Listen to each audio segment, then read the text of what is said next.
Yeah, welcome, madam. Dr. Muthulakshmi, madam. Sir, Our resource person has joined. okay, sir. So, sir asked me to start sharp at 7 uh, because of time constraint. They have to wind up by 8:30. So, Okay. we need not wait for anyone. That's what I got I the should information. start the session, sir. I'll start the session. Okay. So, our resource person has joined. We'll wait for 2 more minutes because Okay, 90 sir. they have joined. So, I'll put in the group Okay, sir. if he has shared the PPT also. Okay. Sir, I have a query. Do Edi sir is about to join with us? I will check whether he is there in the meeting. You can also search there, madam. You can search and if you have Okay. to click on participants. If he's there, you have to make him co-host. Okay, But anyway, sir. I will take care of that. But you just tell me. Hmm. He may join or may not, but let us What about head of the department, sir? see. We need not wait for anyone. That's what the instruction Okay. is there. They will Okay, sir. keep joining. Okay. Okay, sir. Time So of just the resource person is very important. So last 60 hmm. seconds are there. We'll wait. Okay, sir. Okay, sir. Okay. So after 1 minute we can start. Yes, yes. Okay, sir.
Madam, Dr. Venila Madam, are you requesting to allow multiple presenters to share?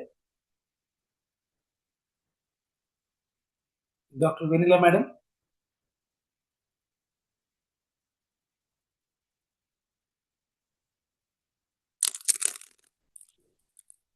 You can unmute, I think.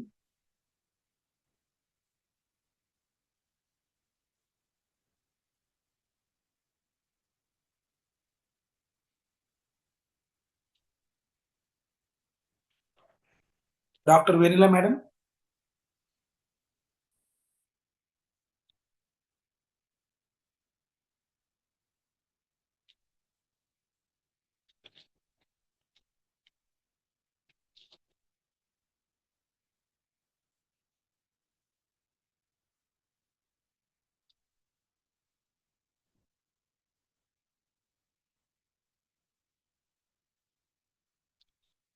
Sir, I'm able to unmute.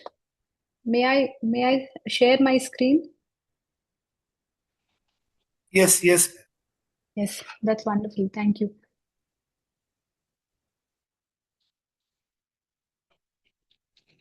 Shall we start, Madam Muthulakshmi? Yes, sir, we can start.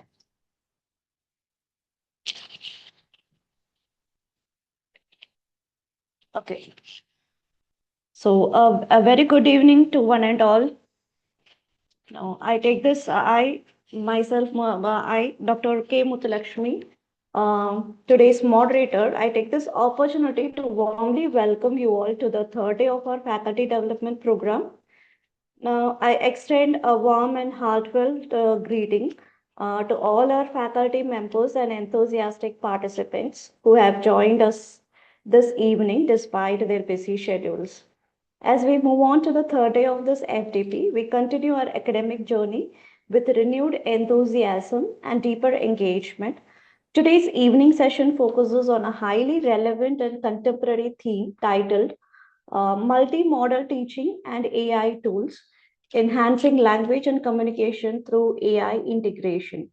This topic resonates strongly with the changing paradigms of language teaching and learning in the digital and AI driven educational landscape. It is my proud privilege to welcome our esteemed resource person for today's session, Dr. R. Vanilla Ma'am, Assistant Professor in the Department of Humanities and Social Sciences at the National Institute of Technology, Varangal.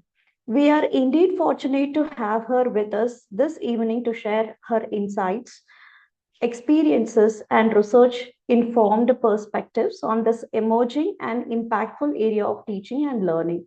On behalf of the organizing committee, I once again extend a warm welcome to Dr. R. Vanilla Ma'am and to all the participants who have joined us for this intellectually stimulating session. I'm confident that today's deliberations will be insightful, enriching, and practically useful for all of us. Thank you, and let us now look forward to an engaging and enlightening session. But before that, I would like to give a brief introduction about our today's chief guest, Dr. R. Vanilla Ma'am.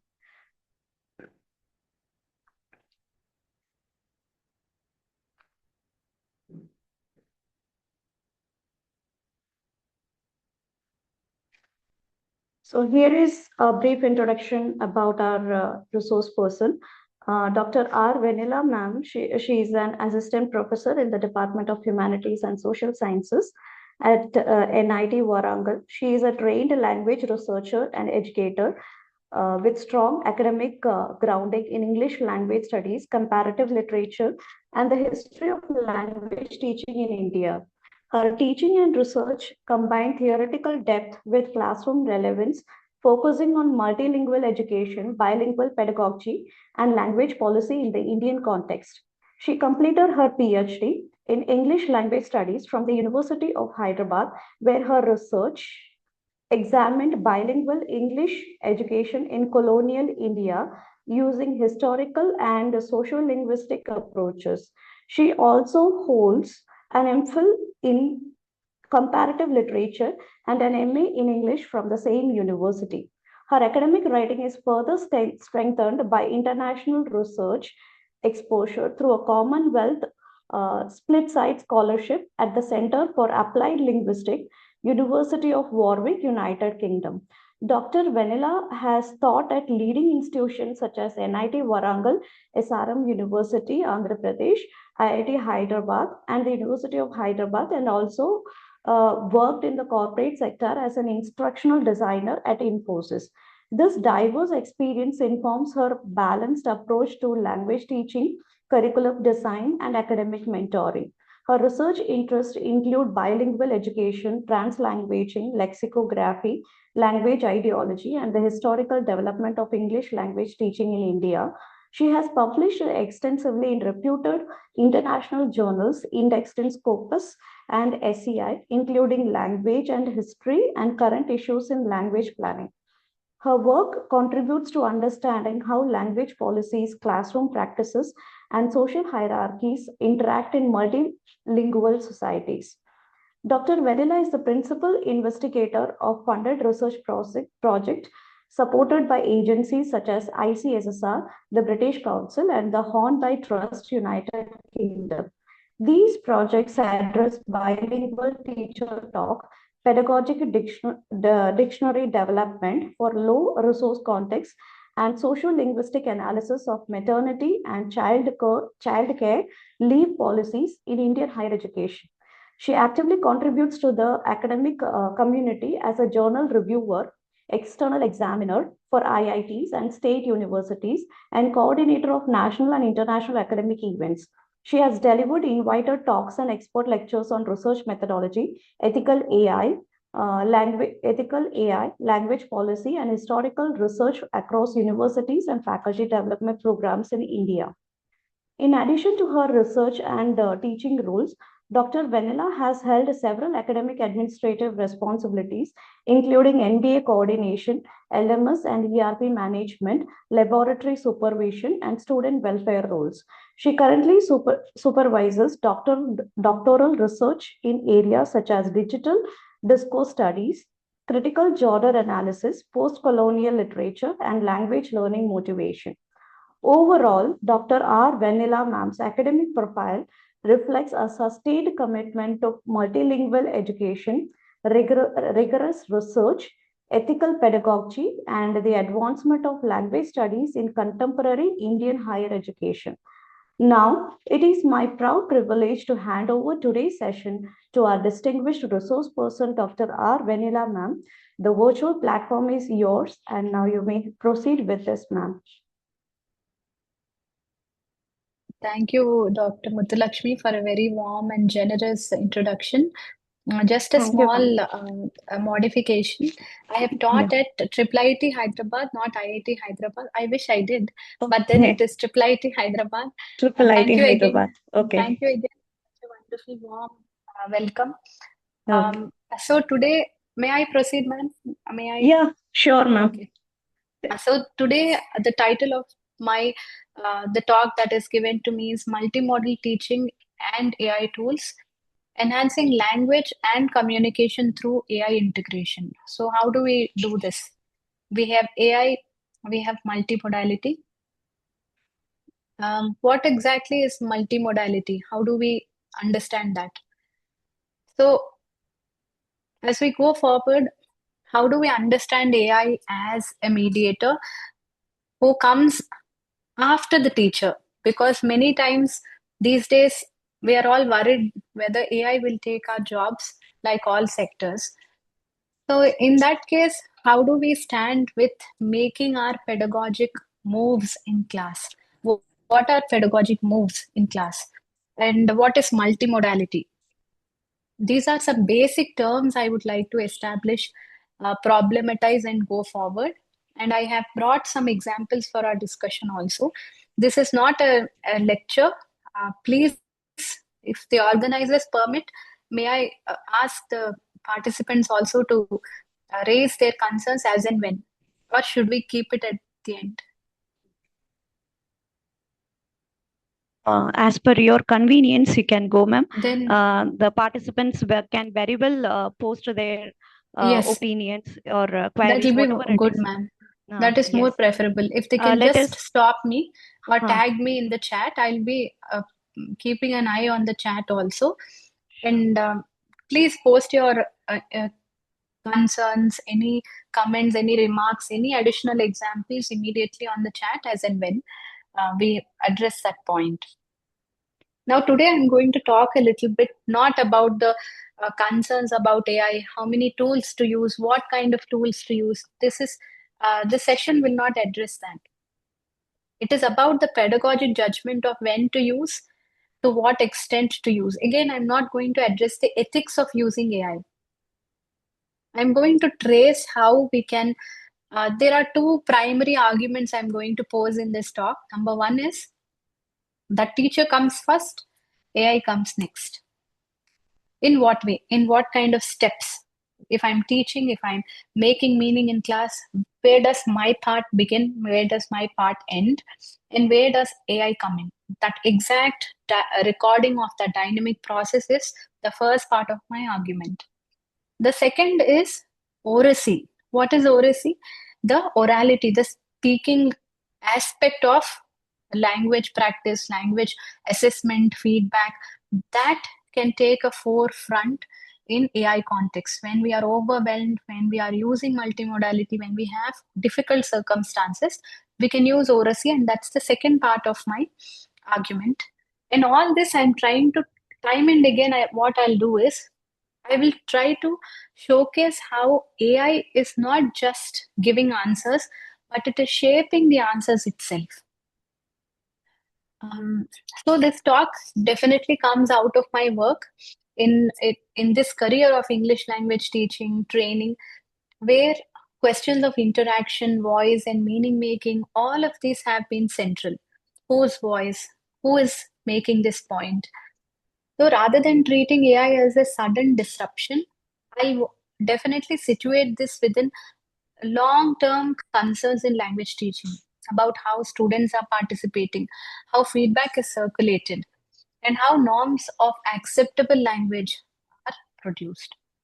So today's focus is not on any particular tools using ChatGPT or any other kind of tools, not Gemini, no, but on what happens when communication itself, what, how does communication shape up itself when AI becomes part of the classroom ecology.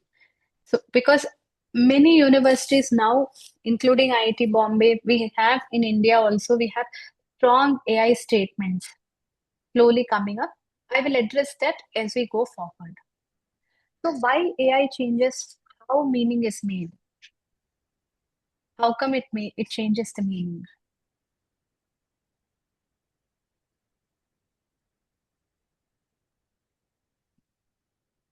So, if I'm asking, Participants can post their answers in the chat box. yes, why does AI change meaning and how does it change it? Is meaning just one version?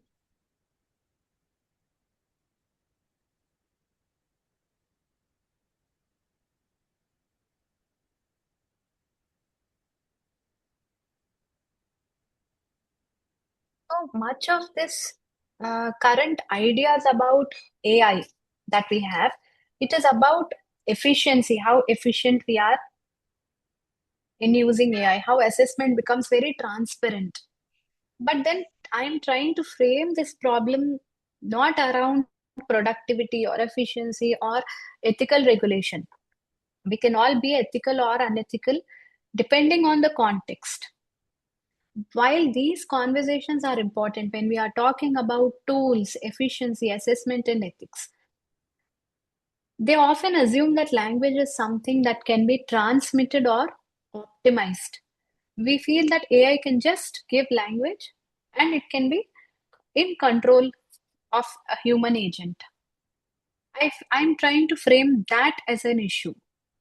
I don't think that is a possibility. English language education is fundamentally about participation. Any language education, any language. If you're learning Malayalam, if you're learning Tamil, Telugu, Hindi, any language at all, definitely there is going to be a large part translation, yes, interpretation. All of these it requires human participation. So learning also happens through interpretation, most importantly, interaction, where the student interacts with the teacher and interact with each other. So that learning through partial understanding, making a lot of mistakes. So that brings me to why I have more experience, because I've made more mistakes. I've learned a lot from my mistakes, where my teachers taught me 70% of what I know. My classmates have taught me 30% of what I know today. So that interaction is missing in an AI pedagogic context. How do we then circumvent this using multimodality? That is what is the problem that I am trying to throw as a trying to pose as an issue that we can all discuss and ideate about. Sorry. So this reformulation, negotiated meaning, where you say a complex, you say an issue that is complex, and then I reformulate it in simple words. This kind of a layer, when you are ascribing to the AI, if AI is changing anything significant, it's changing how all these interactions, these partial meaning makings, a lot of mistakes, all of this is being reshaped. And because of that, we need to understand how communication itself is changing. So, how do we enhance language and communication with AI integration? That is the issue that I'm trying to showcase, where we can't all um, applaud each other, be very happy that AI has arrived and it has emancipated us for once and for all. Rather, how do we make this interaction very humanistic in spite of AI, even though AI is present? So that is the framing of the problem that I have posed. You can disagree with me. I'd love to have diverse views. Please do um, post on the chat if I'm missing something so far. Yes. Uh, what this talk is. Definitely, this talk is deliberately not a demonstration of AI platforms or a comparison of tools, whether they are efficient. It is not a checklist of ethical guidelines. If you use AI to write your paper, it is unethical. If you use AI to ideate for your paper, that is okay. No, I'm not again going to talk about some ethical do's and don'ts. Instead, I want to take a pedagogic lens and ask how AI is reshaping interactional practices in language classrooms. Who speaks? Who responds? How is feedback generated? How is feedback given? How is feedback received? If you tell me, Vanilla, you have made a mistake in definite articles. So, as a teacher, you're going to look at me, or maybe you're going to write in the marginalia, and there is a lot of peer comparison for good and for worse. So there is multiple ways that feedback is given and received, and what kinds of language are valued. All of this, all of this complex meaning making, complicated network of interaction is just wiped clean with the onset of AI. So the emphasis is here not on adoption of AI, but on interpretation and design. How do we design interaction in our classes? If I need AI, I will bring it. If my interactional lesson plan or the situation that I'm designing in class does not require AI, I'm not going to let AI shape this interaction. So, how do we as teachers read and shape interactions? And then, how do we read and shape AI mediated interactions? How do we bring AI in? How do we then read that? It is about, so this is the platform on which I'm going to build my ideas. And moving on, communication is definitely a process. It is iterative. It is iterative. Why I call it iterative is You're going to ask me, clarify, you're going to tell me if I'm wrong, you're going to correct me or ask me if this is what you mean, Vanilla. So definitely, mm, so somebody says that AI can make students think critically based on the required prompts. It encourages reading through search, definitely. Many studies show that reading is enhanced when reading as a byproduct, but definitely short writing, because writing prompts is a skill that forces you to apply and understand firstly what you need. It's a lot of introspection that goes on in one's mind. And once I figure out what I need, I'll have to express it patiently, coherently to AI. This is what I want. I want to make chapati. I can't just say that. I'll have to ask it. I want to make chapati. Give me the recipe. Yes, more specificity. I want to make chapati for 4 people. Please give me the recipe. So I get that it does encourage writing and reading as a byproduct. However, classroom interaction is recursive. When you go into AI or any search engine, your um, learning is rather linear. You go for one thing, you pick up that thing, that outcome, that learning objective, learning outcome is ticked, you come back. But in class, it is relational. You may not get the recipe for chapati, but you end up learning things transactionally, recursive, iterative. So some misunderstandings do happen. Learning is not perfect, but meaning is co-constructed. It is not automatically delivered to you.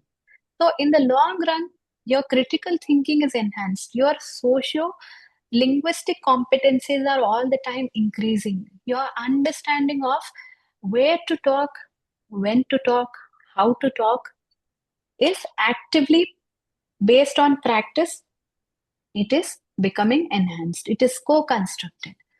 So that relational rather than linear layer might be missing in case of AI. So some uh, someone also says that AI tries to please us, it tries to appease us, which may not be good always. So that desired response is also inimical. It is inherent to AI. Some more responses say machine is doing everything for you rather than human thoughts. There is no critical thinking happening. So this critical thinking, is it an impediment to critical thinking? We don't know. I don't have the data. AI is just not even a decade long in the public domain. So I don't know. Maybe we can conduct long-term studies whether it is impacting critical thinking. I'm only stopping at arguing that it is impeding co-construction of meaning in a relational, recursive, iterative manner. It is giving you ready-made information and meaning. So, so who speaks when feedback is offered? How responses are reformulated? All of this shape learning. When a human element is there, any technology that intervenes in this space must therefore be understood not as a neutral aid. So AI is not neutral here, but as a participant in the meaning making process. It is also becoming a person who has an impact on meaning making. Yes, sometimes AI is giving wrong interpretation. It's only a child. It is learning and it's learning fast. It scares me because it is learning very fast, much better than a human child. It has anybody noticed? It's making lesser mistakes as we go forward. Yes, previously a year ago it was making more mistakes. Now mistakes have decreased. Maybe after a couple of years it will become better because we are all crowdfunding its knowledge. We are all feeding its knowledge. So moving forward, This is the idea that AI is not a tool, it is mediating meanings. How humans are making meaning is also becoming shaped because of AI. So when generative AI enters our classrooms, it does not just occur simply in in a void. So generative AI can rephrase student responses, it can model good language, it can provide instant feedback, it can shape what sounds acceptable. And I have real concerns with all of this. What is good language? And how does AI know what is good language? It provides instant feedback. Will this definitely impact the students' understanding of what needs to be done? Or will students or any human being learn better in a relational circumstance? Then it shapes what sounds acceptable by way of sentences, by way of ideas, low risk options, low risk ideas, low risk concepts. So before this, how did we all live? How did we all teach? Anybody? Before AI has entered the picture, what did we do?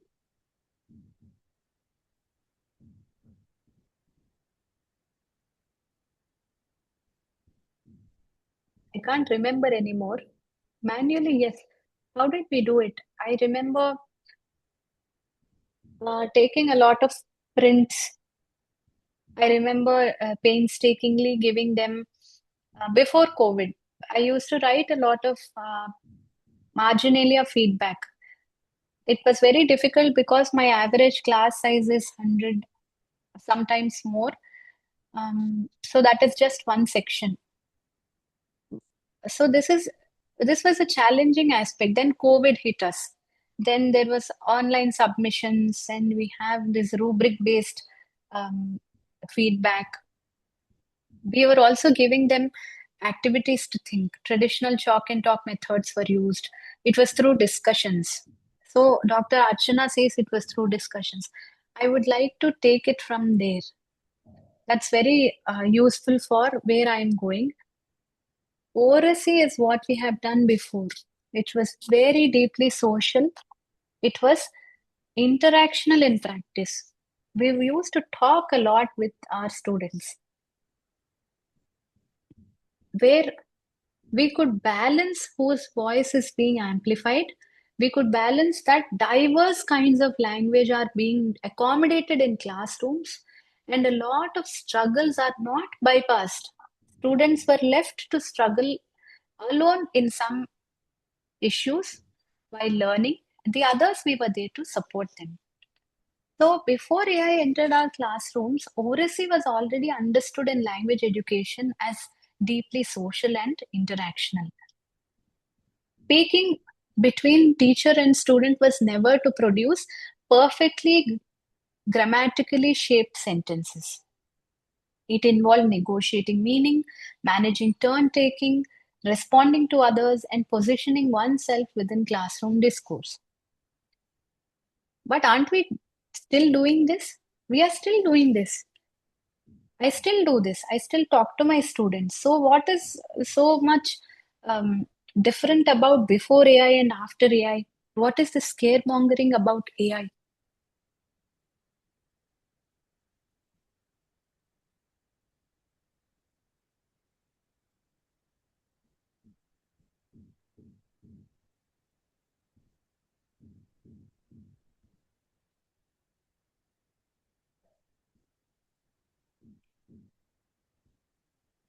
So, my response to my own question is the ability to interact, get feedback, all this cycle is it has severely shrunk.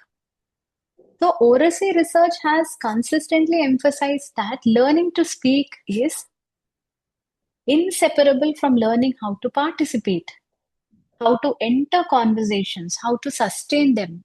All of this now, a lot of students and teachers and myself, we offload to AI. We gravitate to AI because it is devoid of judgment and it is self-paced. I can do it with managing with home responsibilities, being a mother, being a home person, everything. I can pace it along with, I need not look for a human presence. It's a definite plus. However, now how to respond to peers, how to respond to teachers, making mistakes, creating a network of oracy, all these classroom norms and power relations, I'm sidestepping. No need to feel awkward if I don't know how to read the vote of thanks. It's okay. AI will guide me. The power relations that I have to ask you how to write a statement of purpose. Now I don't need your help. I have 6 to 7 templates that AI will write for me, not only teach me. So teachers also have, as Lakshmi Sir has rightly pointed out, teachers also have, every single field has become quite dependent on AI. So whose voice is heard, whose hesitation is tolerated? Yes, previously that was the case. We used to hesitate to ask questions. In some of us, we would hesitate to ask some questions, maybe work that courage in us to go up. That itself is a relational learning in human interaction. Now that step is sidestepped, and whose speech is treated as legitimate. All of these questions, all of these ups and downs, those tricky slopes, all of them have been erased. They are equalized. Now, what about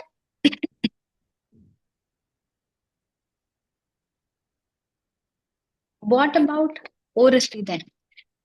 Oracy is situated, it is dialogic, it has its pitfalls because it is severely limited by classroom norms and power relations. Studies show that some teachers, they either ignore the specific gender depending on their engagement because they do not participate, they do not take turns, they do not negotiate, they do not engage. With AI, that's not an issue.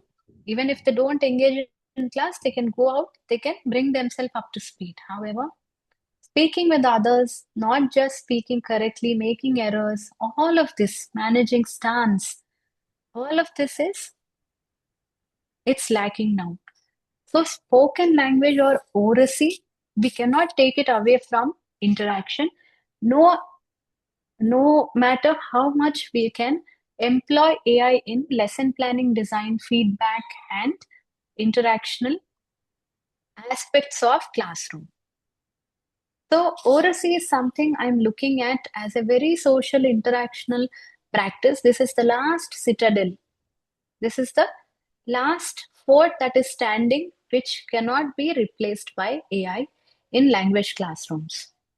We can still have listening and speaking tasks. I can still rate it. I can make AI models test the reading speed, the vocabulary, the enunciation, the pronunciation, emphasis, the correct phonetic, everything I can test using a lot of automation.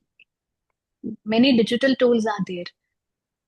However, oracy as a social situated dialogic interactional practice where your ability to negotiate meaning, not just produce words or produce information, but produce meaning with another human being, that is the last citadel which cannot be replaced by AI. So the conversation that we all are having now, I can't use AI to learn how to talk to you. I have to make mistakes. So this is the only way a dialogue or interaction, situated social interactional practice could be learned. So similarly, language classrooms have always been multimodal.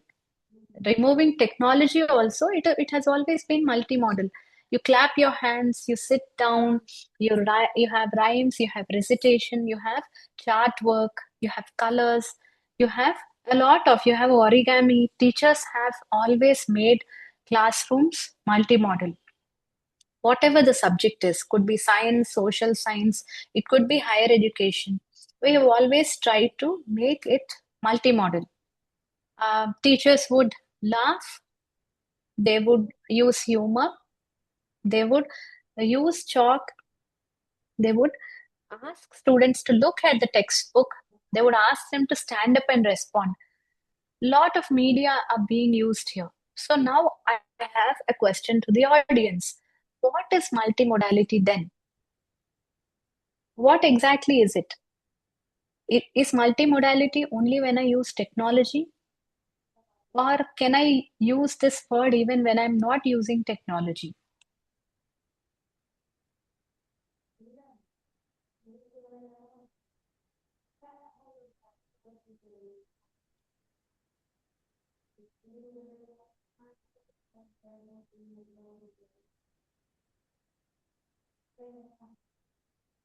Yes. Not just technology, somebody says. Then what is it? Classroom presentation that uses spoken explanation, PowerPoint slides, images, gestures, videos, all of that is multimodal. Lots of technology then.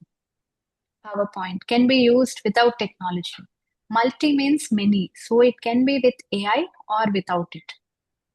Somebody says listening and writing tests. Right. So what is multimodality then? ITC. Multimodality is just anything outside my words.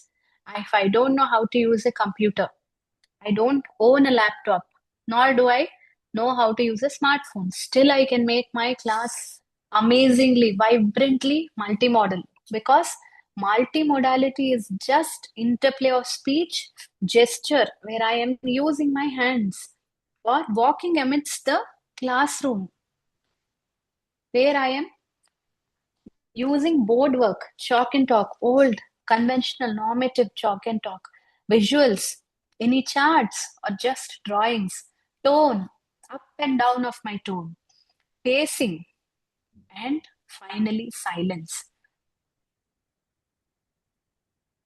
You know, where you let the idea hang and give the participants some time to process using text, images, and gestures. Quite right.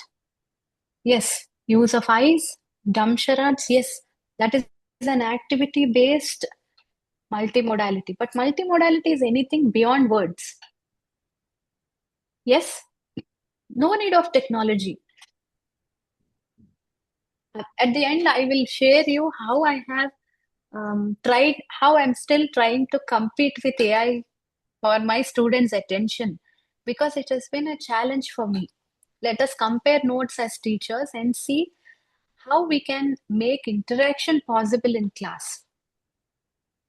So, importantly, teachers constantly orchestrate these modes.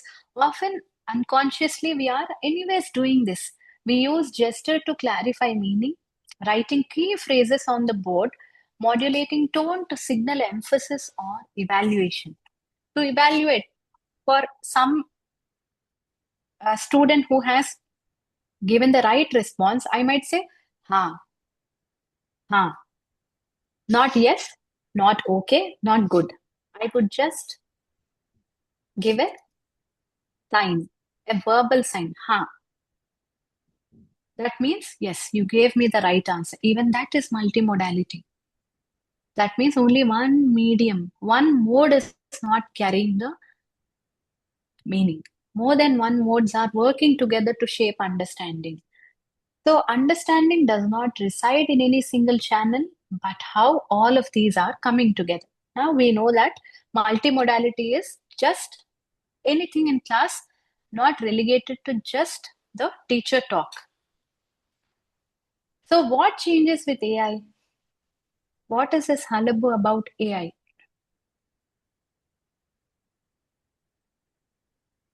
AI does not add a new mode. AI does not just come today and say, hey, let me help you make this class multimodal. No, it is not doing that. It is configuring how all of this comes together. Feedback is, like I mentioned, it is instant. Good language is constantly modeled, and AI does not really reorganize anything but the relationships that are existing in these interactions, the existing modes. So the communicative ecology is faster. Production and response time are shrunk. So this has sharp implications for learners and how they process language, and mainly on how they are reflecting on meaning making.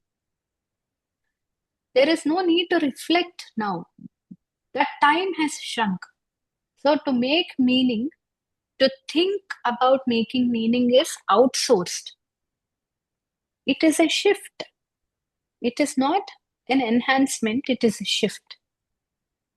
So, in order to come and talk to you, one aspect is I can either think about meaning making, how I'm going to come and communicate what I know about this topic.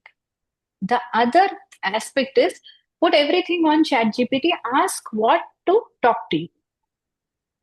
In the first, I have some room for learning. In the second, I have to accept what AI gives me as the source of the feedback that it is giving me as a source of knowledge on this topic. So that meaning making is something that I will sidestep. Now we are arriving at oracy with AI. How do we then? So we have established what multimodality is. We understood that oracy is something that we cannot replace even with a lot of technology. Yes. Now, how can AI support this? AI can help me if I'm feeling nervous before a big class as a teacher or a student. Yes, speaking is always a very anxious experience. Even the most seasoned speakers are nervous. So, how can AI support this? How can AI make us less anxious about facing crowds? We can rehearse, we can reformulate our talk. When we see that reformulation, I gain confidence. Yes, I'm making a nice point here. I'm making a strong argument here. So, same idea in AI words when I read it. Yes, that is my point. It is affording a lot of confidence for hesitant speakers, speakers who are still working on their linguistic competencies. And we also have exposure to varied language models. I want to model my language after the American style. Or I want to speak like a corporate trainer, not an academician. Or I want to prepare for a talk exclusively for lawyers. It will give me those language models in many ways for various degrees of functionality. But then, so all the good aspects. There is some more aspects. AI can help us record ourselves for an objective evaluation and tips for improvement. Quite right. AI helps to groom the learning and teaching process. Yes, definitely. It improves the quality of life for a lot of teachers who face burnout. When we are handling research, when we are handling admin responsibilities, when we are handling large classrooms grading, other things like entrance exams, other duties, AI has become a blessing. Yes, definitely. But what else is concerning about AI? The struggle and productive hesitation is no longer there. There is no construction of meaning with deliberate purpose from us. There are no diverse voices and accents. Suddenly, all of us are Shakespeare. Everybody is writing perfect, crisp emails. Yes. We are no more locally building meaningful expressions. Everything is to some degree standardized. Now, how do we support oracy so that some kind of indigeneity, some kind of humanistic, learner-oriented, process-oriented language meaning making could be possible? How do we do that? So, oracy can be supported in important ways, many ways. So, exploratory talk is something that we'll need to place some boundaries so that I can explore, I can make mistakes, where my output is not becoming a polished talk. Oracy may increase in quantity, more talk, more output, while narrowing in diversity. With AI, that diversity is flattened. The question now becomes whether students are getting more practice, whether students speak more, but what kinds of speaking are being cultivated. If they listen to me, they'll know that Vanilla is a South Indian individual. But if they are hearing AI, they are hearing a very standardized version which is flattened. So, this mediation of diverse styles is sidestepped in oracy.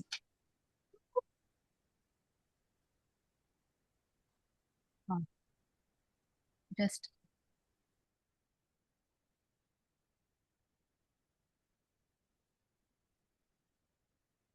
so now I'm very sorry. So multimodality is something. So the pedagogic question again we are facing is the key question is for us: should we use AI? What do you feel? Should we use AI or no? Is that the question we should stop at, or move to more interesting questions? What kinds of talk do we want to cultivate? Where should AI assist and where should it step back? What forms of oracy need protection? AI is all the time making some judgments, some value judgments, some algorithmic judgments about what needs to be retained, what needs to be flattened. That is unavoidable. We can't negotiate with AI. We can't, with the help of prompts, say that you don't do this. It is built into the model for now. So, as a teacher, how do I retain, how do I conserve this exploratory oracy in class?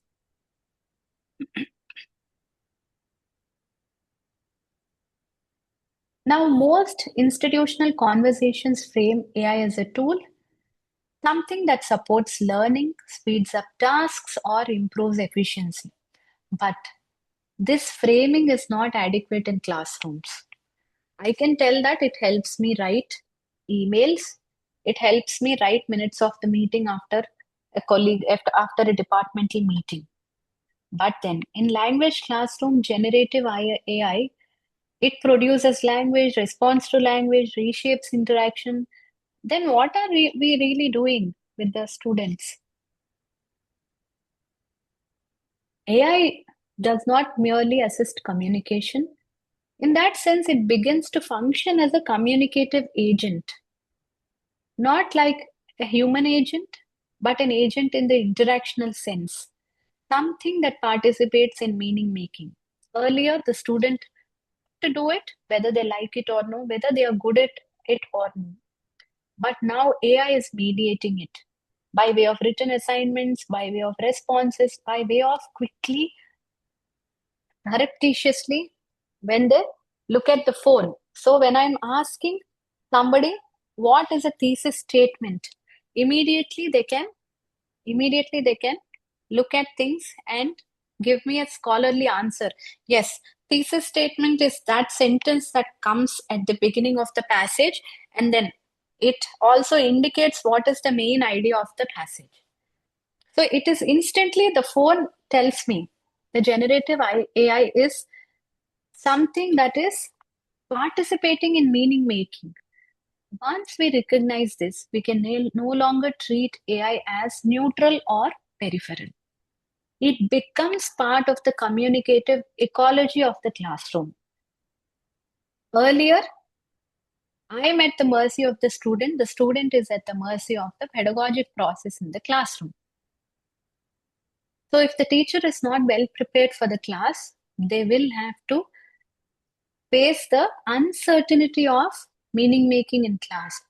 If the student hasn't read the prerequisite, or if they're not ready with the idea, they will have to face the music and somehow respond, accept the feedback, acknowledge the falling short of learning, and work on it.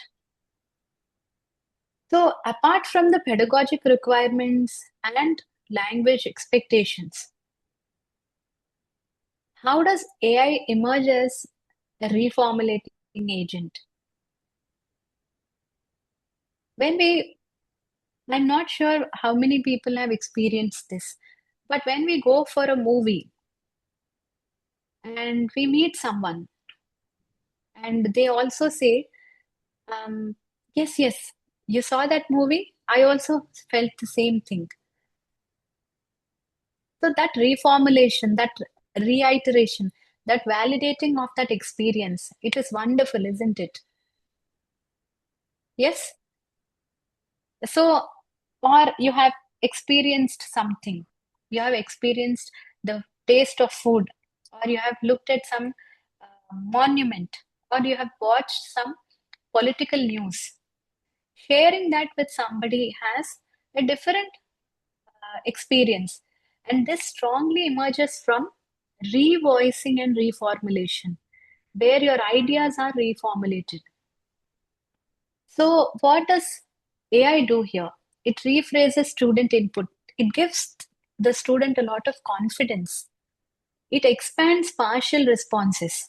In doing so, it also teaches the student what the full response or the grammatical um, completion should look like. It models acceptable academic language. But students will probably think that it is written in stone. Will they know that this is just one repertoire of academic language? Will they know? Will they have the criticality to understand that this is only one version of academically correct response? Will they know that? It also summarizes and evaluates. But these are all classic pedagogic moves. What is a pedagogic move? The steps of talk, the steps that we do in instruction, in questioning, in feedback, in managing. All of these are classic pedagogic moves that are traditionally done by me, not AI, by teachers.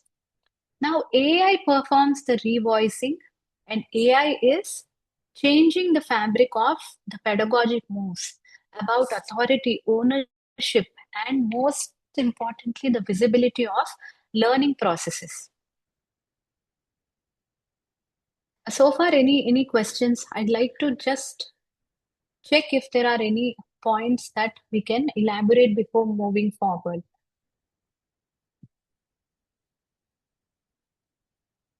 Yes, someone said AI is good or bad based upon the user and his or her intention of using it. Quite right.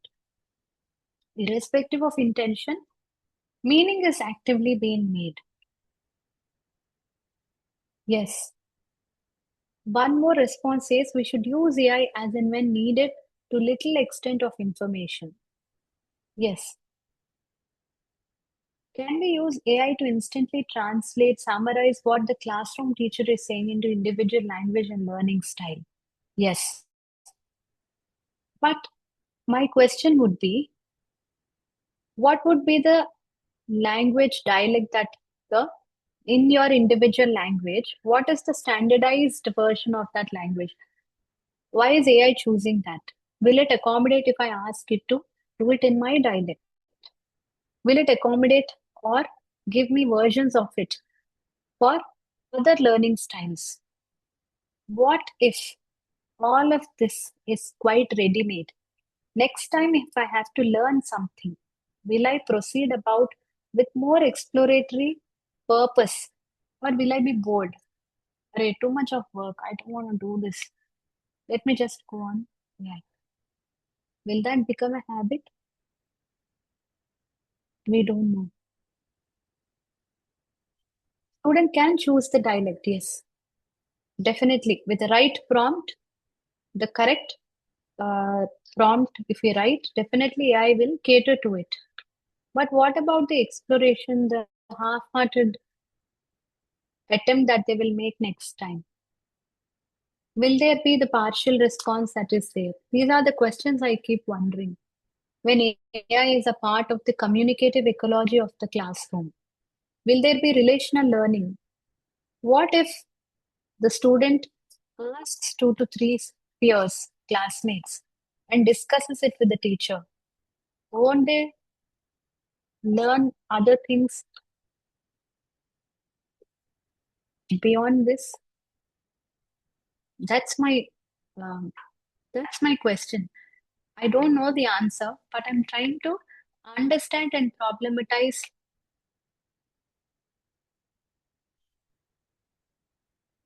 What about the AI teachers used in some schools too nowadays? You mean the teacher itself is AI, or where teachers are using AI?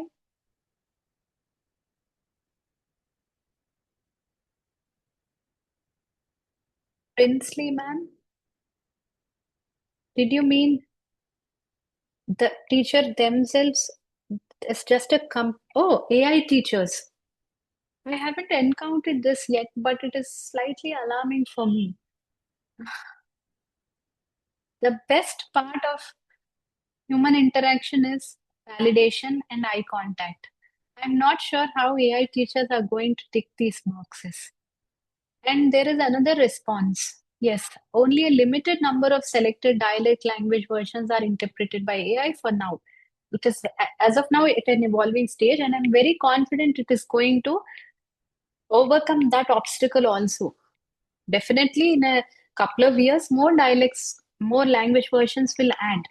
Just now, I problematized. Maybe the student won't find the dialect, but that too will pass. That too shall pass, and the student will gain access to individual ones. For example, I'm from Warangal. Telangana dialect is the only sole dialect here. We don't have the Andhra region dialect very predominantly used here. So if I want that dialect, I can mention. Slowly, in a couple of years, AI will learn that also. But what about the exploratory partial learning that is missing in this?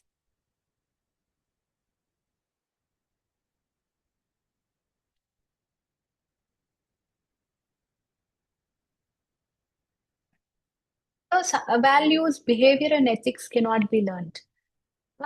AI can give us some idea, but again, relational understanding of values, behaviors, and ethics are quite different.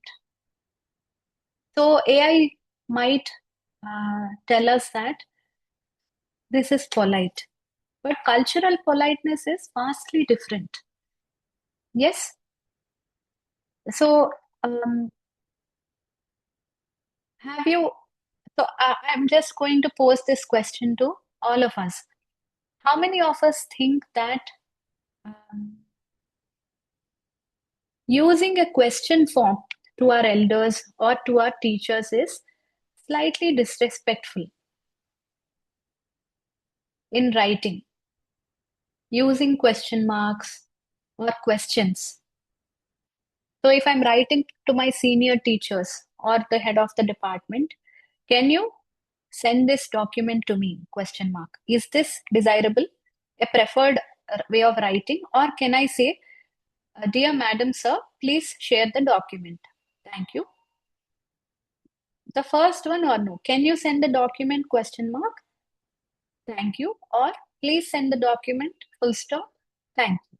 Which one? Could you send me? Second one is appropriate. Formal expression. So second one. Why? Why question mark seems impolite? But why? I'm not being disrespectful, right? Why is it undesirable?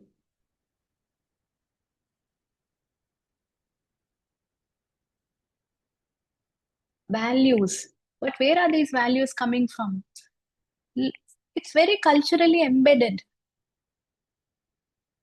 It is extremely culturally embedded. In the UK, this is not the case.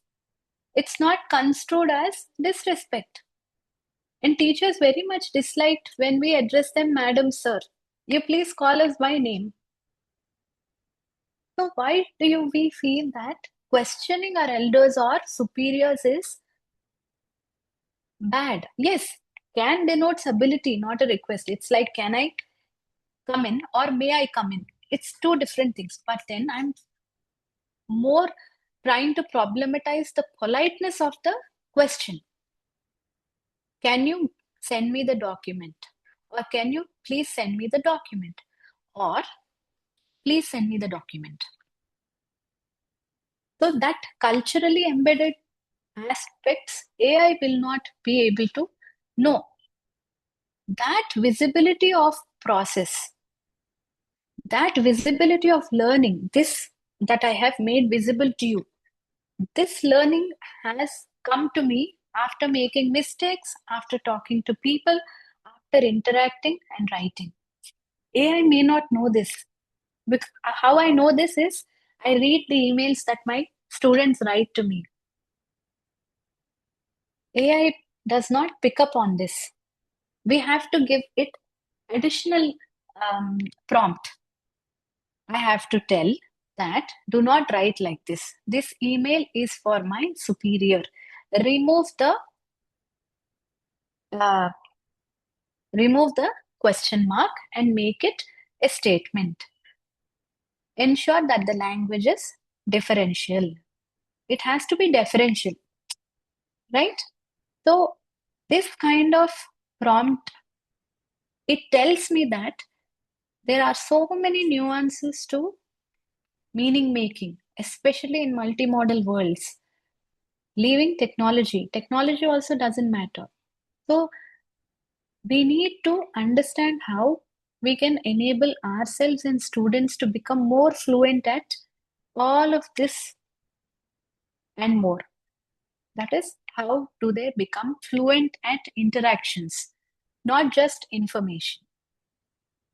So this classroom interaction is something that I'm wondering in the context of agency, voice, and authorship. What is agency? What is authorship? And what is voice?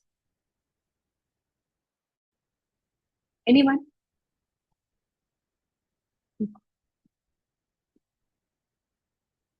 When AI revoices student contributions, agency and authorship become distributed. Agency is the ability to act, where the actor is you. You have the ability to act with a purpose. So this agency and authorship become distributed, where I have to tell the AI again what to do, how to do. But for that, before that, Vanilla has to know that question marks are probably not the most differential versions of requests in a hierarchical relationship.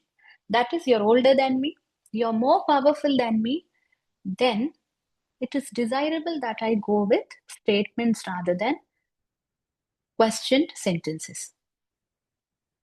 So, before going to AI, I should know this pedagogic move.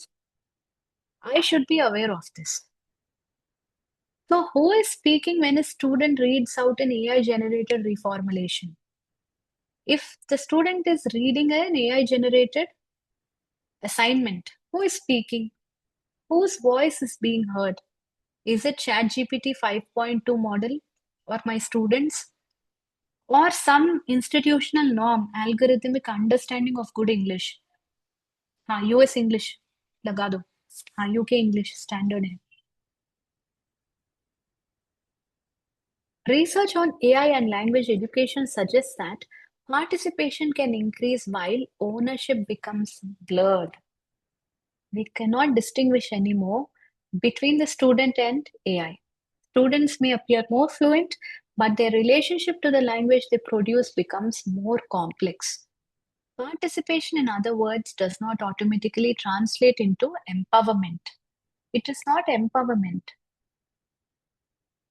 It is not including the students in learning. It is not enhancing their access. No, that is not what is happening.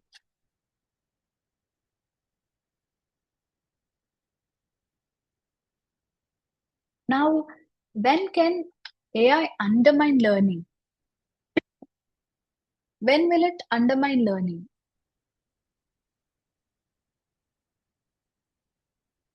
So, AI intensifies multimodality, definitely. This I quite agree with. Multimodality becomes faster, but not necessarily deeper. The meaning making is at the surface level. Student is not going beyond the surface. AI is going beyond surface. It's a very good student. AI learns very well. So generative AI integrates text, voice, visuals, prompts, everything. It accelerates feedback loops. In a minute, it will tell me what needs to be done. AI, please make me a weekly menu for my family, my husband and children. What do I make for breakfast, lunch, and dinner? Please plan my South Indian menu. Immediate feedback loop. It will give me pictures, visuals, prompts, what to buy in the supermarket, everything. It collapses the time between production and response. This is especially detrimental to relational interaction. Emotional, relational, recursive, iterative meaning making. This changes the pacing of classroom interaction. Attention, engaging becomes a burden. I don't want to engage. I get the information from AI. I don't want to look at your face. Yes, so that contextual, situated meaning making that requires space and time, it is sidestepped. Without that space, multimodality risks becoming overwhelming rather than enabling. So the more tools I use in class, the more overwhelmed all of us are, students and teachers alike. So there is no opportunity for reflection. They are diminishing. I won't say there are no opportunities, but they are surely diminishing.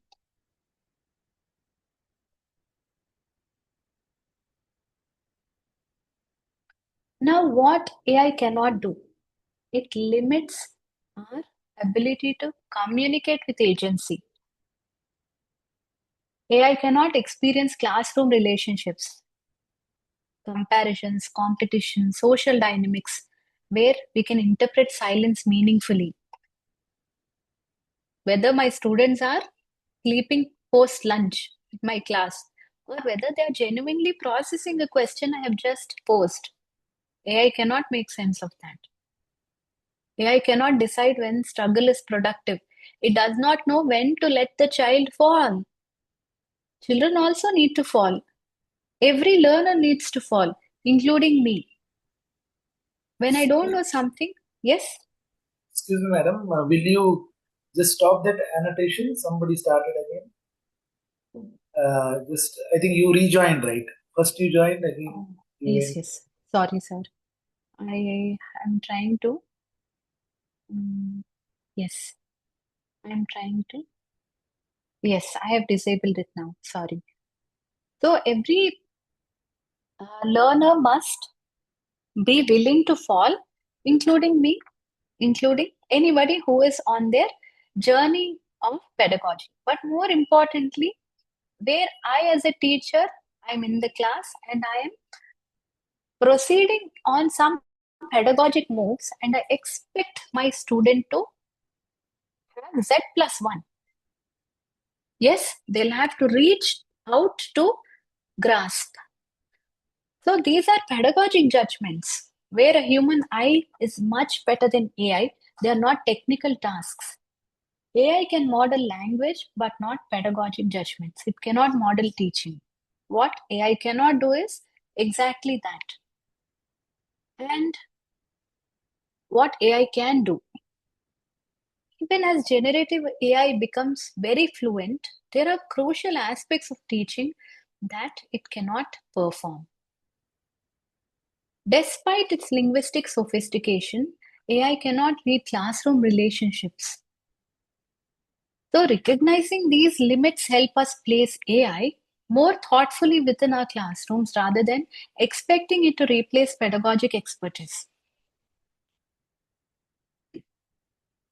Now, as AI enters language classrooms, teachers' role shifts rather than diminishes.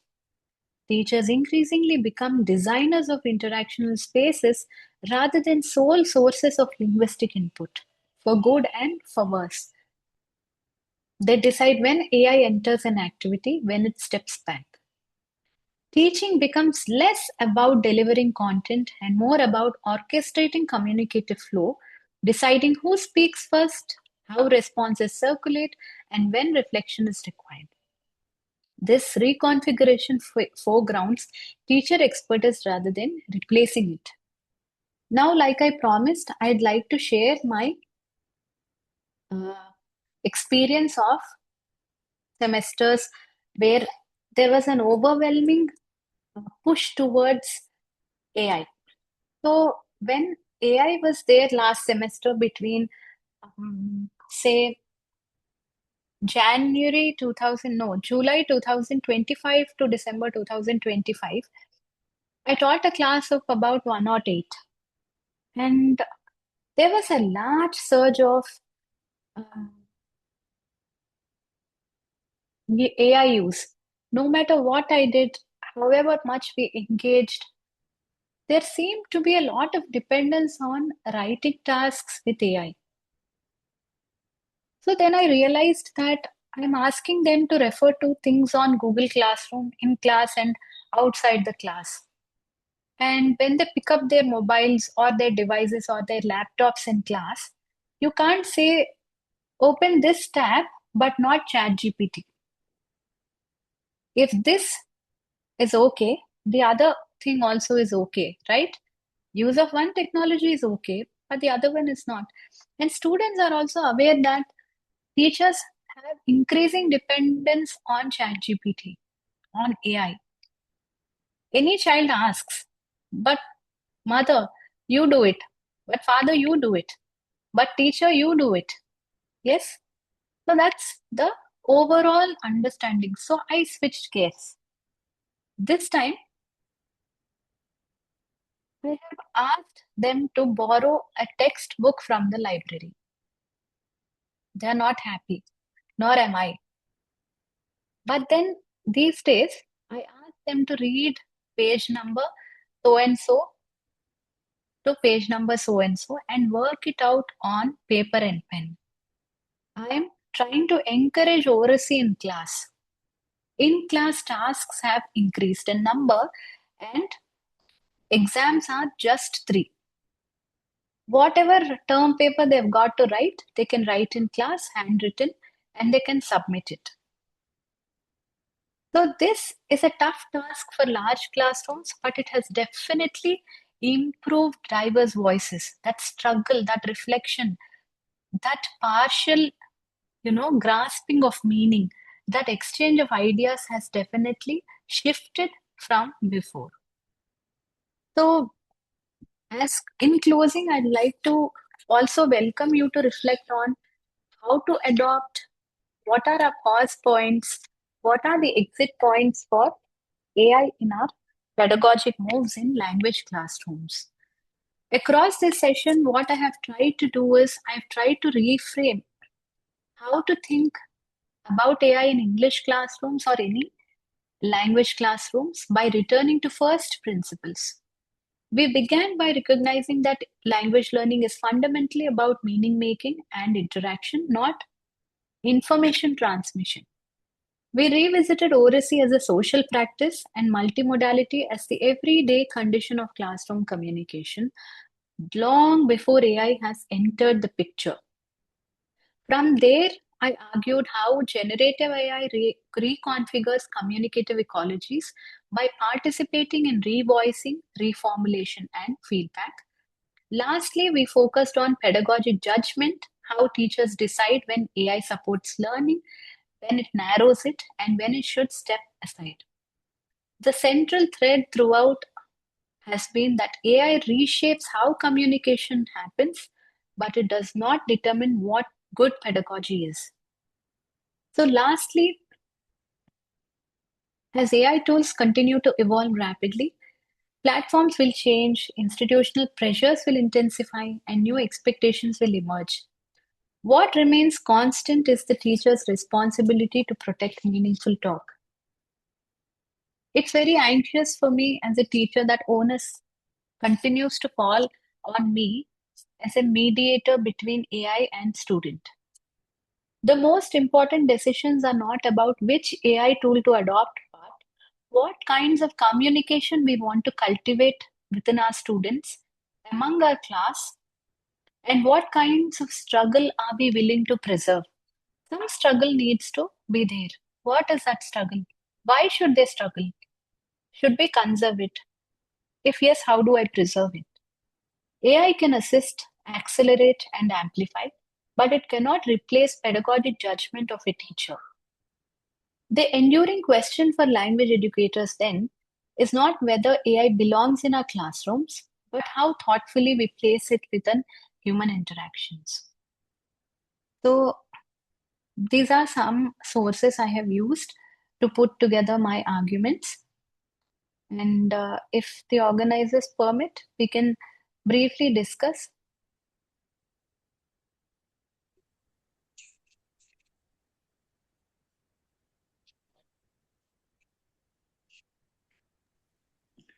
Yes, ma'am. Yes. Yes, some have asked, shall we say that the role of teacher shifted from teacher into facilitator? Yes. Previously, when I'm the primary source of information, that held a lot of primacy for good and bad. The student had to comply with the severely hierarchical role relationship, but now it is no longer the case. The student can say, Vanilla, just don't feel like you're the center of the universe. I can get better information from AI. Don't feel that you are my sole source of learning, pedagogy. But as a teacher, I know that I hold some value due to my pedagogic judgment, due to my um, ability to moderate meaningful experiences of education for them, where they are exploring becoming autonomous learners, not AI dependent agents.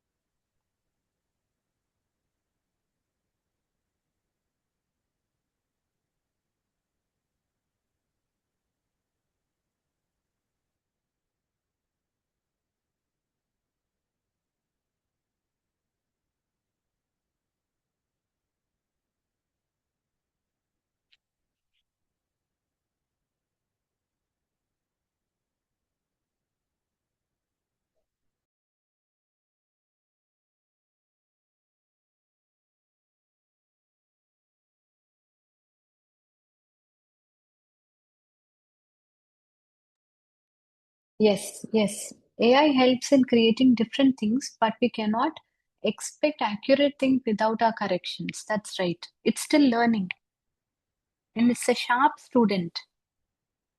It will learn and it will become a better model. But then again, even then, we will have to moderate, become the mediator between a learner and the student.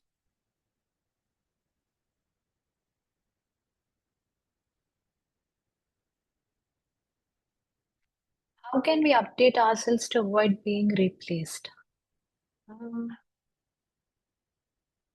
I don't feel that we might be replaced, sir. I'll tell you why. Because as long as we are interacting with the students, understanding their persona beyond the class, within the class, in relation to other students, I think this human connect cannot be replaced. Otherwise, the university system would have been shut down by now. Maybe it will sometime in the future, but definitely I feel AI has its limitations. Especially at home, AI cannot replace any of the housework that I do. But as a teacher, maybe sometime in future, it might decrease the number of tasks that may be assigned to us. Again, this is a very gendered aspect of AI. Yes, I agree with Nagaraja sir. No technology or skill is ever perfect. All depends on the user's effective handling of the tool. Yes, we'll have to empower students and teachers also to go back to our own assertive autonomous learning and then reflect on how AI could be integrated in meaning making, how we can adjust our pedagogy in such a way that AI is also enhancing it, not outsourcing our exploration of knowledge. Most domestic chores are already facilitated by AI. They are. I wish they reach our shores quickly. They can't come quickly enough. Empathy and sympathy can't come with AI. Yes, I only partially agree.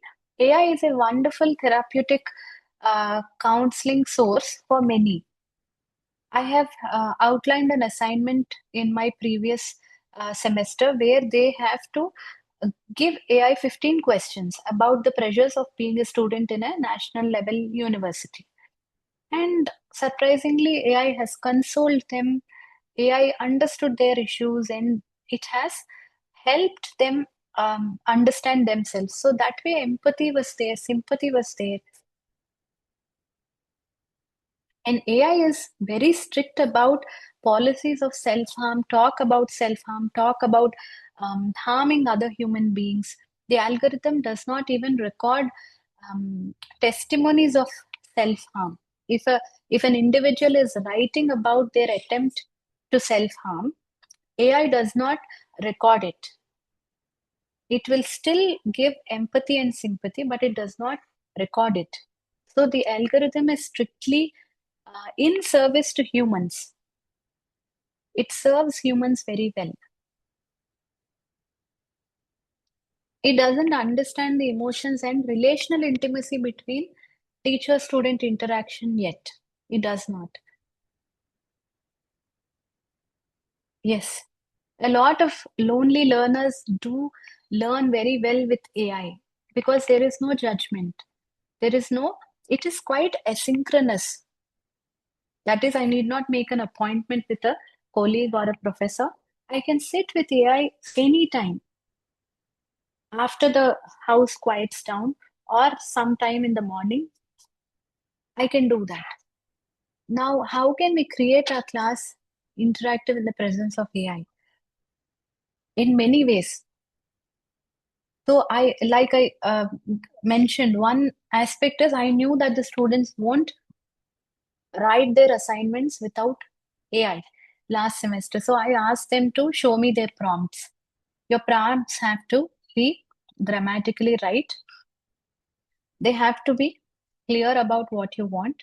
They have to write good sentences, and you'll have to show me how you have gravitated from one question or one idea to the next. Based on these 15 questions and responses, you have to write a 500-word essay. This is not interaction, but this is one aspect. Writing an essay. Writing. Now, listening and speaking, we can definitely support oracy using some pre-speaking tasks. They can sit down with AI, do some prep, maybe have a simulated dialogue, or they can anticipate questions about a debate topic from the group. That will enhance interaction. It will give them a lot of context. if you follow me, I can ask AI, in 5 minutes, I have to participate in a debate in my English class. I have 5 teammates, and the other group also has 5 people. Now I'm going to talk on this. Tell me what questions might come at me. That will improve classroom interaction because it's such an at a moment task. And some of us are still not, somebody says, some of us are still not distinguishing between technological tools and artificial intelligence. Are they the same thing? For me, it is all the same because every software now, sir, it has an AI. And when I'm entering this Zoom meeting also, it says AI enhanced because the transcript will probably be enhanced by AI dictate tools. I don't know. I'm guessing. So for me, that blur between sheer technology, just PPT, just Word, or AI enhanced Word, AI enhanced spreadsheets, that blur, I'm no longer able to distinguish. Then enhanced communication skills is wholly depends on mutual understanding of human beings. Yes, mostly yes. Enhancing communication skills is dependent on interacting with any sentient being. It could be a child with no words or an animal, all of it. Non-humans also can teach us. It's a very anthropomorphic understanding that only humans can enhance communication skills. Interaction will enhance communication skills. Any interaction with any sentient being. Non-verbal is emotion-based, but machines don't do that. But youngsters like machines, not emotions. They love to be like machines. They feel like that probably this Gen Z, Gen Alpha. Now I think the current generation from 2012, I learned yesterday, they call themselves Gen Alpha after Gen Z. So they act like they don't need human connect. They are highly equipped with technology. They're quite fast paced. But I think at the core of it, all humans crave is some social interaction because we are all social beings.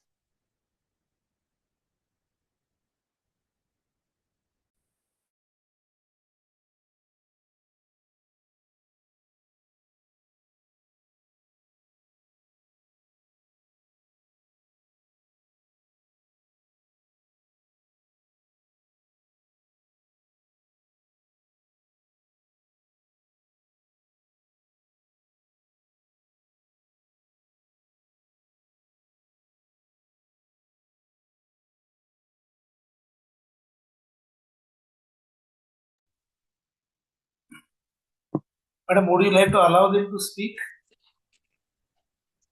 Yes, sir, absolutely. Or, okay. Lakshmi, madam? Yes, sir, I'm here.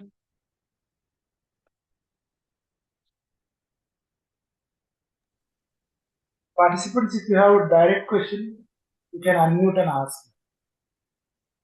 Whatever time madam gives. We are not saying anything here.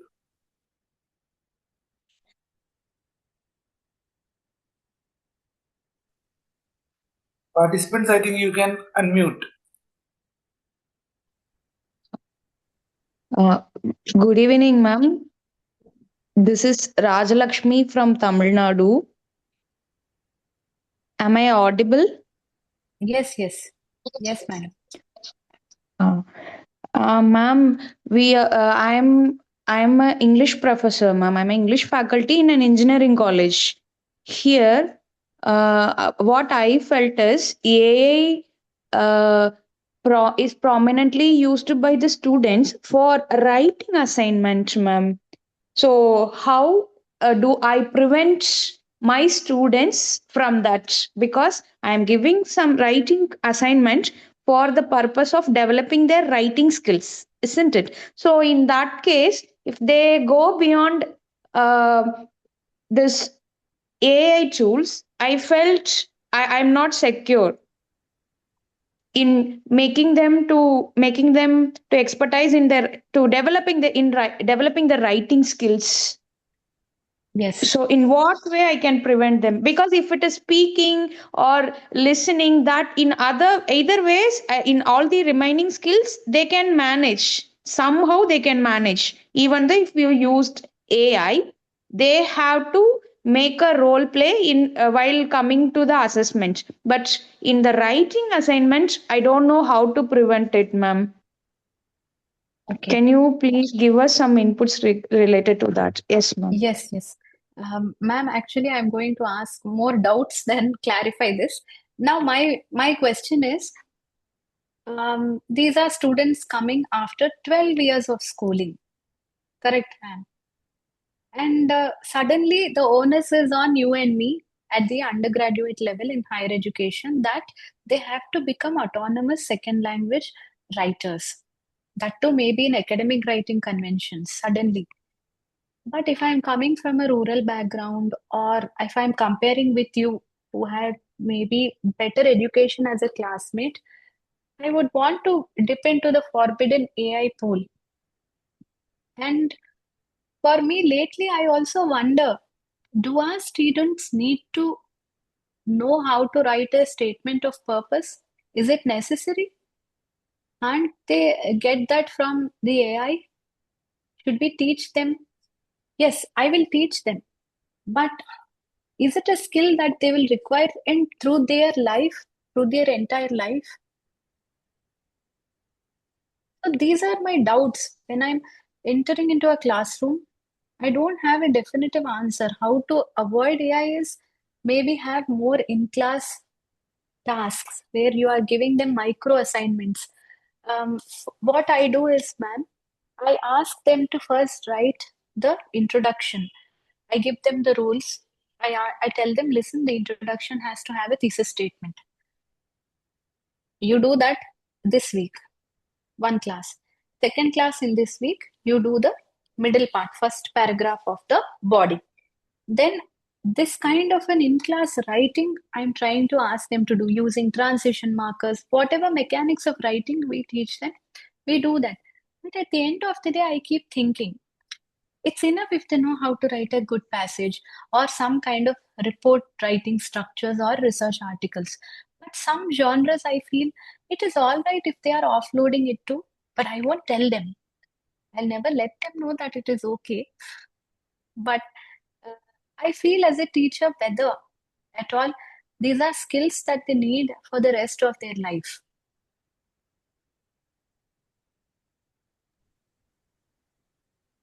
Good evening, ma'am. Am I Yes, audible? ma'am. Yes, ma'am. Thank you.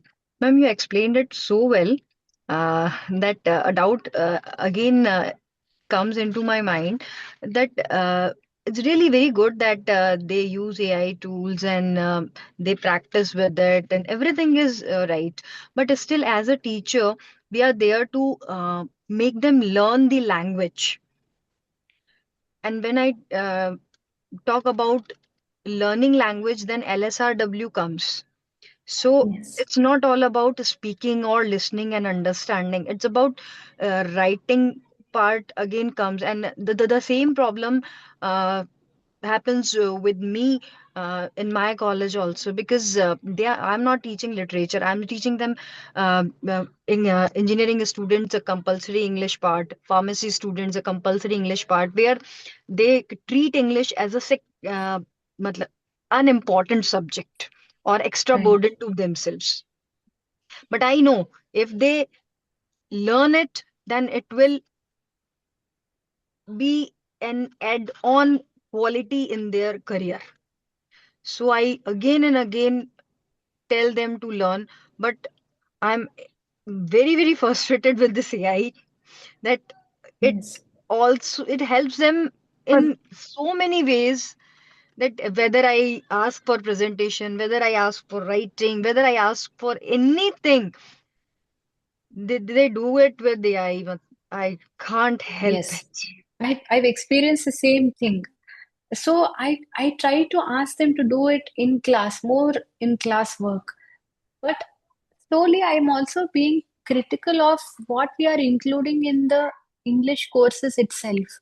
Because somehow it is pushing these students not to innovate, not to become autonomous, but resort to ready-made solutions.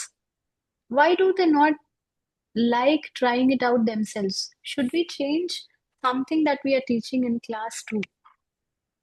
Is the skill that we are trying to ingrain, is why do they not see that it is engaging or worth um, acquiring? Why?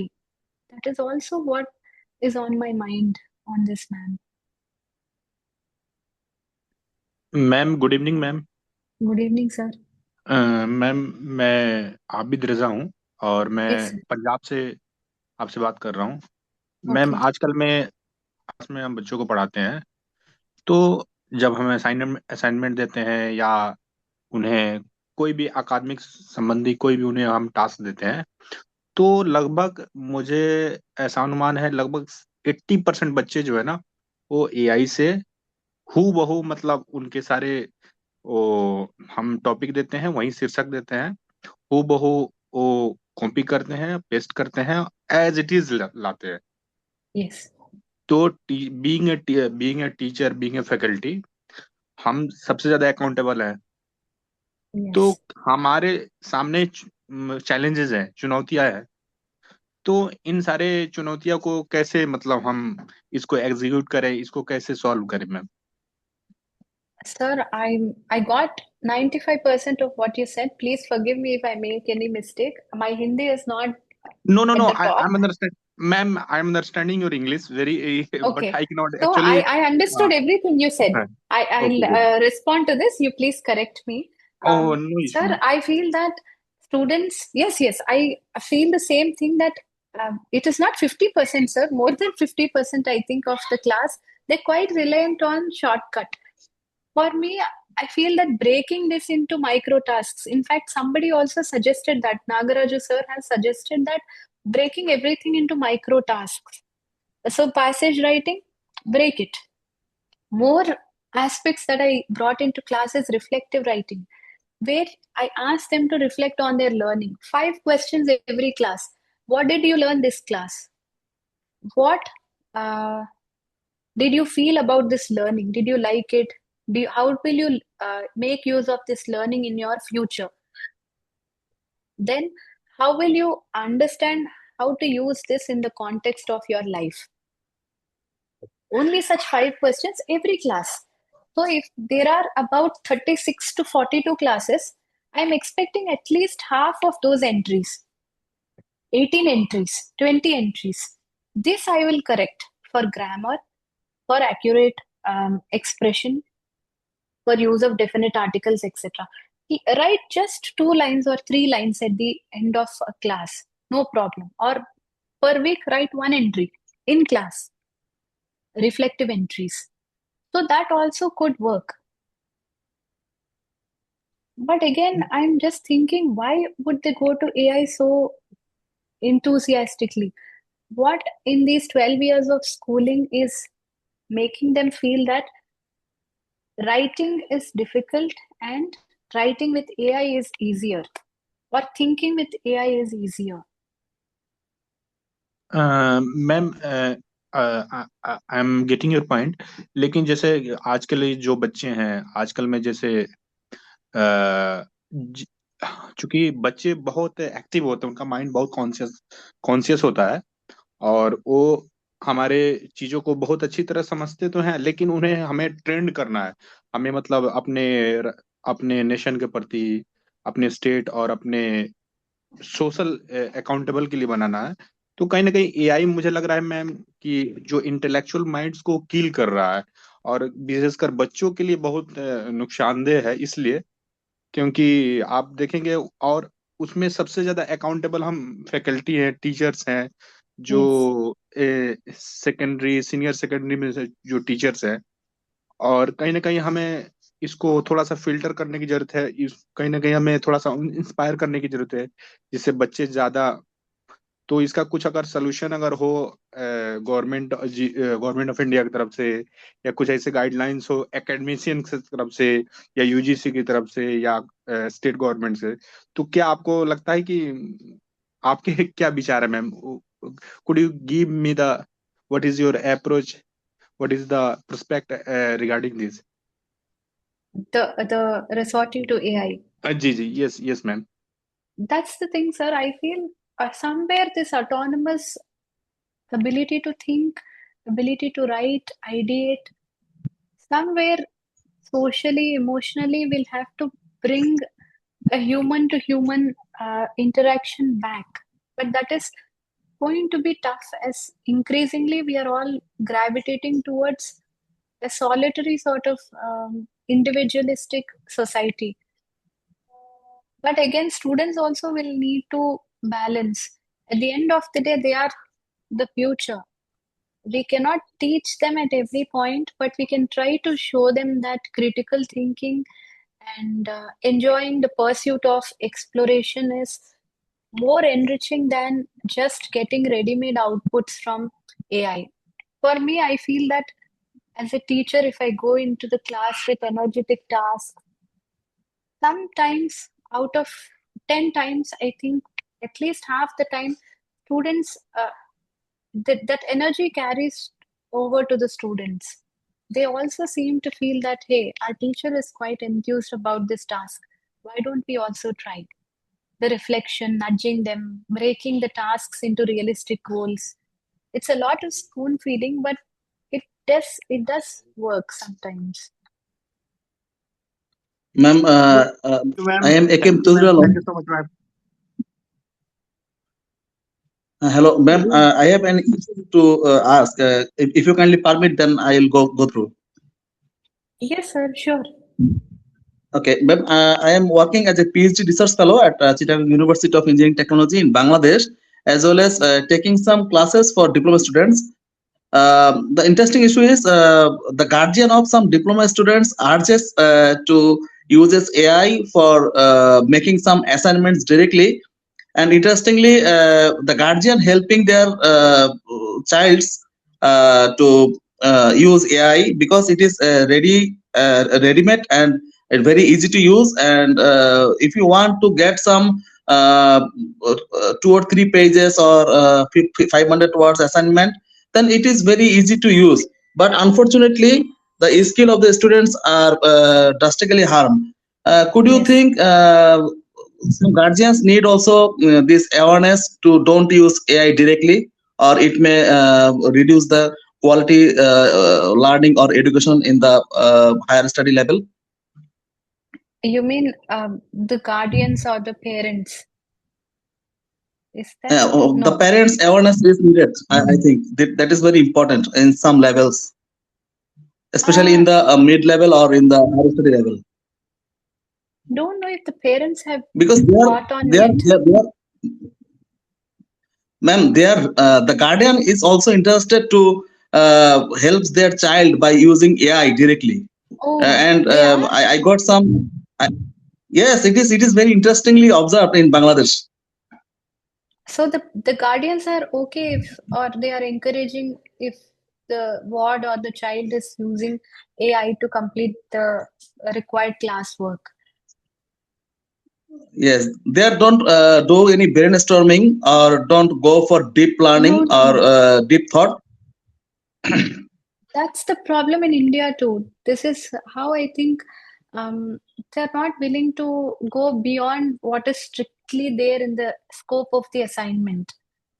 Especially in the Yes, ma'am. Yes, undergraduate ma'am. level, I feel that they're not very autonomous in thinking.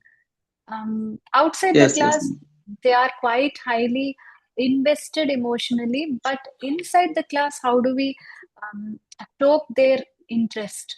Because they're all very intelligent beings. I don't see Yes, that ma'am. they cannot think for themselves, but they don't seem to like to do it within the class. That is why this constant that's where I constantly return to whether as part of curriculum, maybe there is no engaging learning for them. Maybe they feel that it is not going to be of use. Maybe we have to show them the bigger picture. Always scaffold the task and make it discipline specific. For example, if I'm teaching chemical engineering students about report writing, I can show them the larger picture. Maybe when you join a company, an industry, this is how you're going to use the report. This is how these people are writing reports. Maybe getting samples, brainstorming with them about how a report is going to fit into their future workflow. Maybe that will get them a little more engaged. In my experience, that worked. Yeah, okay, ma'am. Okay, understand. Good Some evening, awareness ma'am. is needed from the guardian level also regarding these Yes. aspects, I think. In Yes, my ma'am. case, Thank you, sir, ma'am. I feel that, thank you. I feel that parents maybe haven't really caught on to whether the students are using AI or they are autonomous in completing the classwork. I don't know. I feel that maybe they haven't really caught on. Good evening, ma'am. Hello, ma'am. This is Radhika from Hyderabad. Hello, I ma'am. teach in engineering college, and Okay. my concern is, see, in our syllabus, recently framed syllabus, we have a topic like prompt engineering, right? Right. So in the classroom, we teach them prompt engineering, its importance, how to give prompt, everything. Now, when you give them assignment, and if I ask them not to use AI, now It they is come back to me. counterproductive, isn't it? Yeah, they come back to me and question. They don't argue in the class, but they come back to me and ask, "Ma'am, in the class, you taught us prompt engineering, you taught us how to give prompts and all. But when it comes to doing assignment or whatever, you expect us not to use what you have taught. What logic is it?" Now, what kind of answer should I give them that they have to learn this topic, but isolating that from literally using AI in their classwork or assignment or whatever?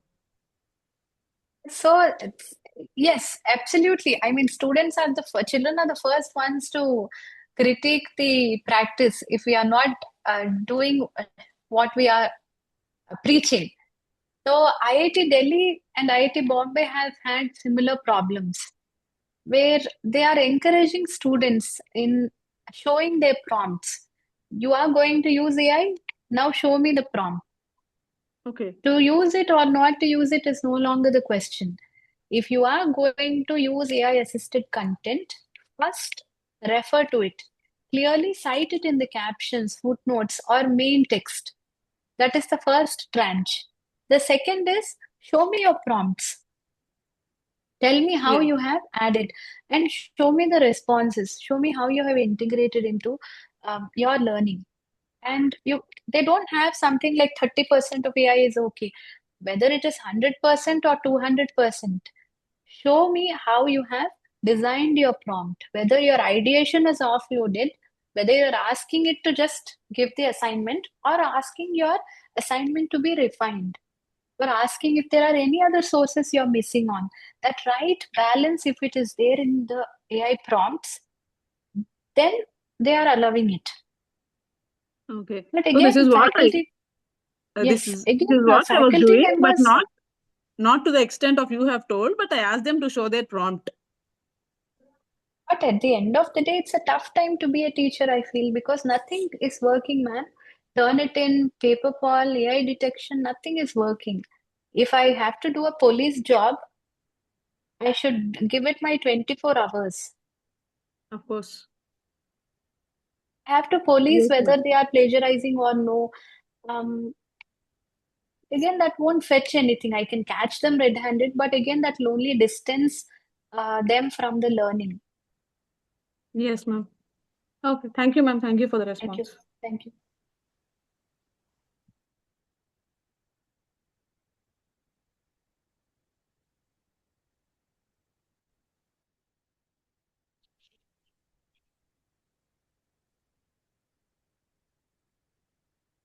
So I think it's already high time, ma'am. Can we conclude? Yes, ma'am. Sure, sure.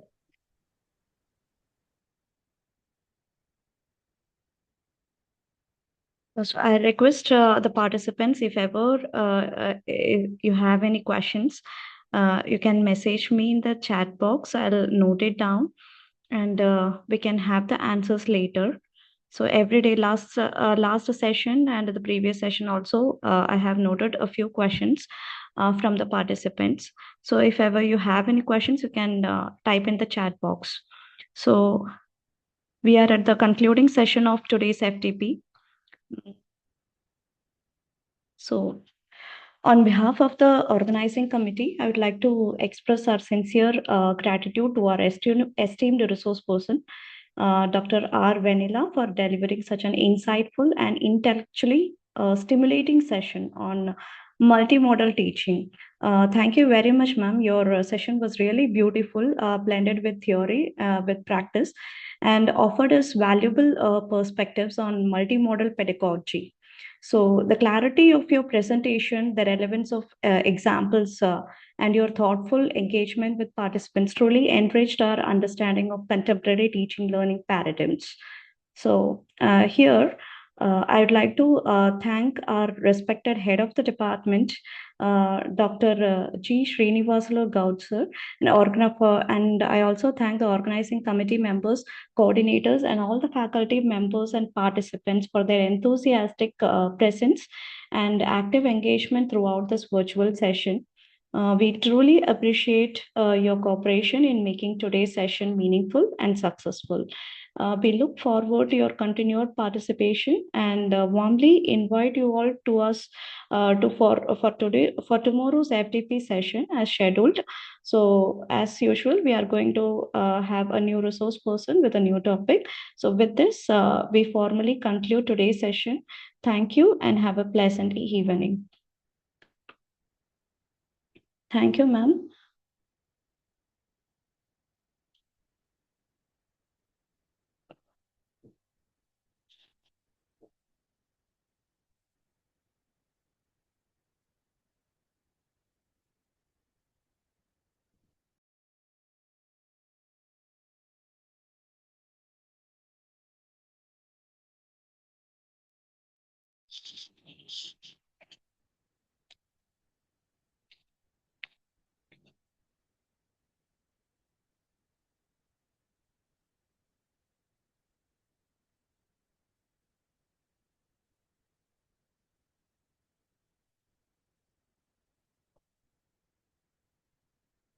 Participants, if you have any questions, you can type in the chat box.